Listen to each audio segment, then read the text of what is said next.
Thank you very much. So I get to talk a little about games, which is a lot of fun. Before I go into detail, let me say a few words about who we are. I'm here together with my star programmer, Tim. He's over there.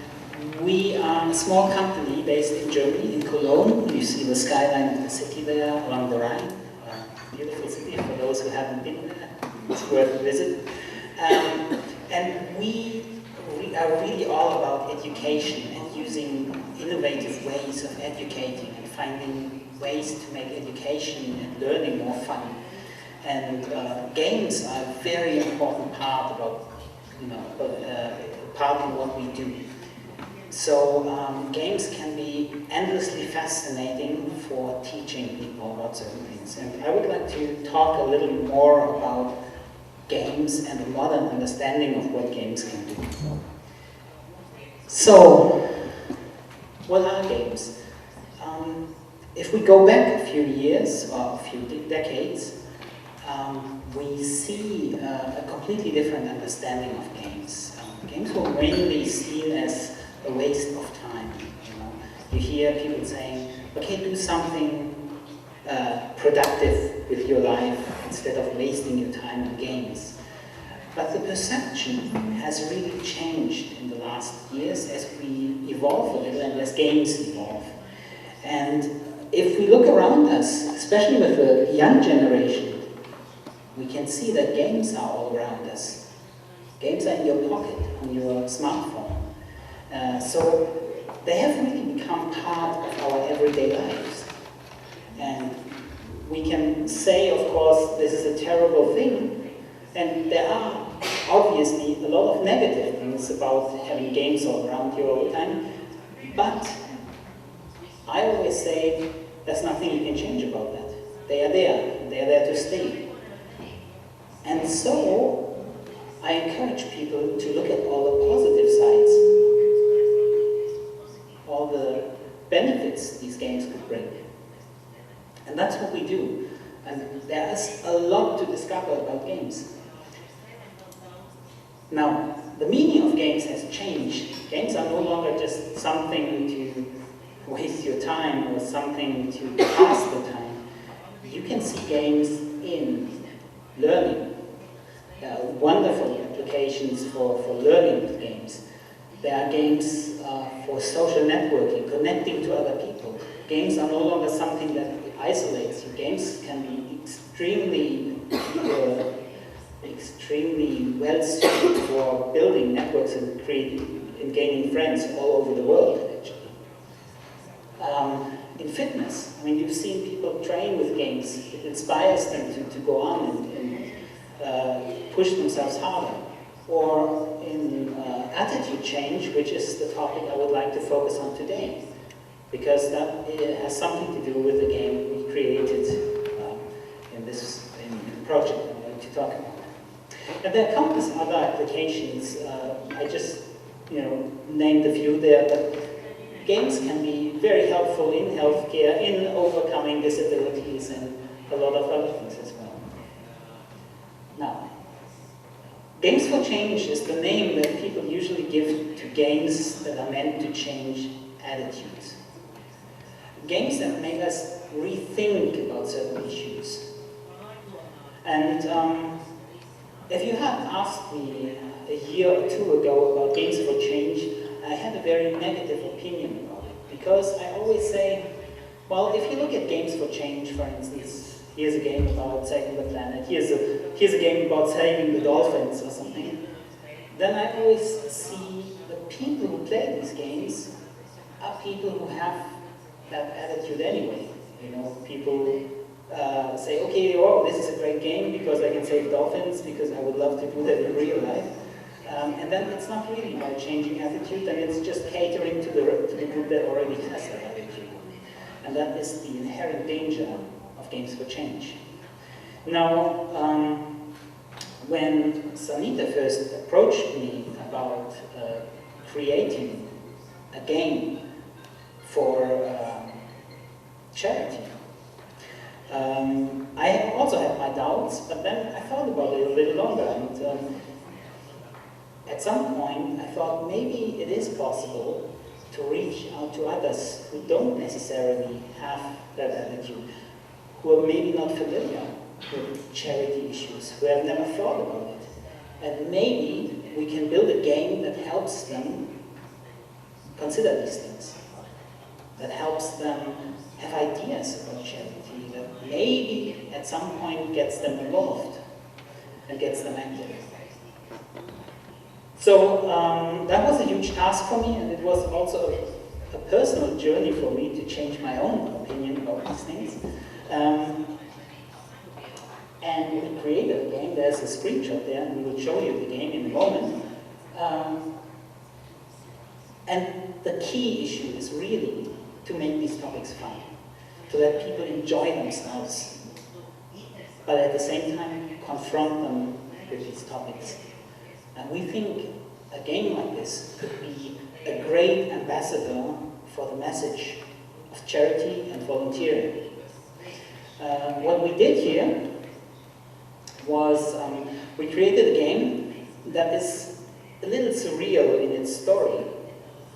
In this game, you are a young person who finds out that there's an election in your city. They're going to elect the new king of the city, which is already a strange situation.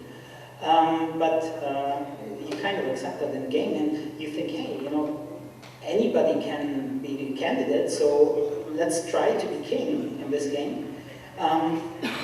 Only then you find out getting votes means you need to convince people somehow.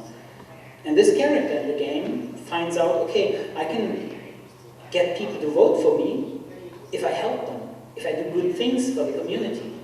And so in the game you really explore different aspects of helping the community, of volunteering, of doing charity work.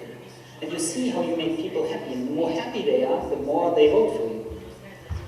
Of course, a game wouldn't really be fun without opposition, so we have introduced some rather shady characters here that also want to win the election, and they don't use the same ways you're using. They are basically throwing around money, bullying others, you know, the ugly side of politics, I would say. And a game is great if you have characters that you love to hate, and these are really characters you love to hate. So they are basically trying to keep you from winning this.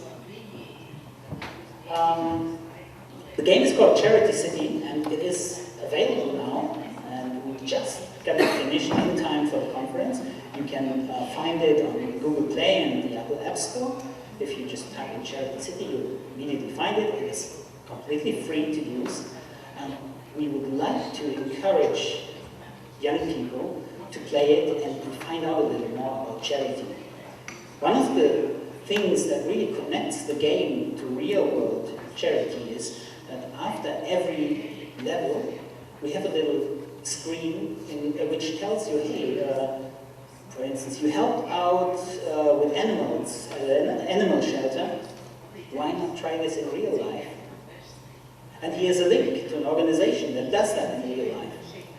And we are trying to get people maybe interested in charity and volunteering in real life. And we'll see how that works out. I'm very proud of the game. I think we managed to get it done really well. And I'm really hoping for your assistance now, because if you download it, maybe even if you comment on it, then we have a chance of really spreading it. And I would like to ask you to also tell other people, especially young people, to try this out. We'll give you a short peek at the game, so that you don't have to download it right now, but of course feel free to do so. All right, go ahead, Tim. Should I give you the microphone? Yeah. I'm going to start with the intro, so you can just see the story in form of a video.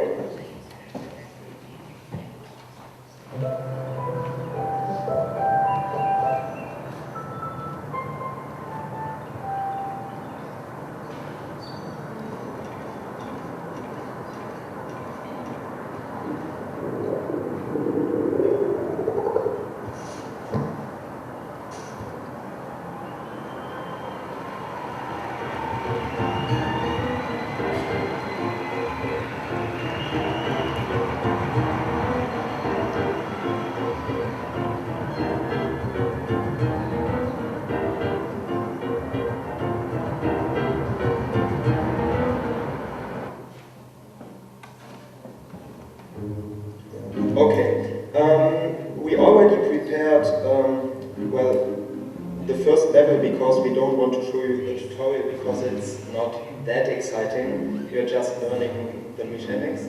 And the mechanics are basically just jump and run mechanics. Here you can see the map. It's like the whole city, and these are areas which are locked yet. First of all, you have to play the 3 areas you can play in this area. And here you can see the days that are left until the election. When the days are, when you played 14 levels, you can just have to go to the election and see if you won or if you didn't win.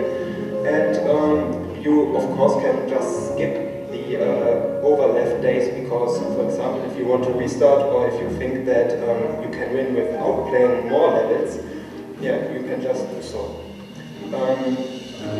I'll just start with the first real level. It's an animal shelter level, I think it wasn't. Yeah, you need your hands to play this. All right. So, yeah, go ahead, Tim. I will tell the story. So you're basically in the animal shelter helping out, and this guy has injured his legs and says, "Oh, can you please help me feed the cats?" But they're very particular about the food they want. Each cat wants something different. There you can see that cat wants the blue bag. So we have to find that. Oh, there's a red bag. Let's grab that. And let's now find the cat that wants the red food.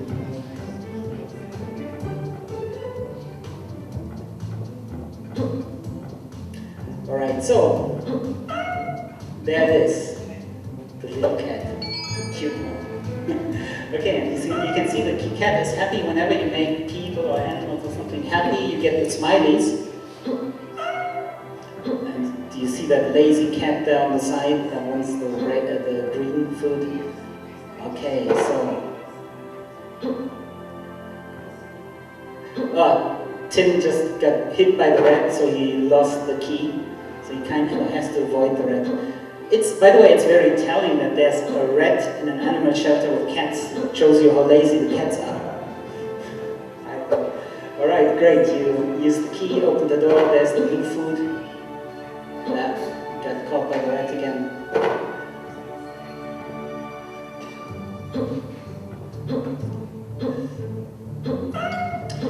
So, you can see by this game that we did not really try to show how reality is, because reality can be really boring sometimes. We still want it to be a game that's fun, where you run around, where you jump, where you have to avoid obstacles and stuff.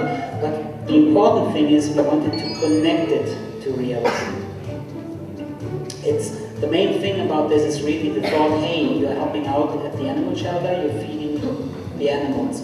And you will see once we are done with this level, I'm pretty confident that Tim will beat it. He still has 110 seconds. You can see in the upper right corner the clock is ticking. Alright. And that's the last cat. The big lazy cat lying there on the corner. Alright.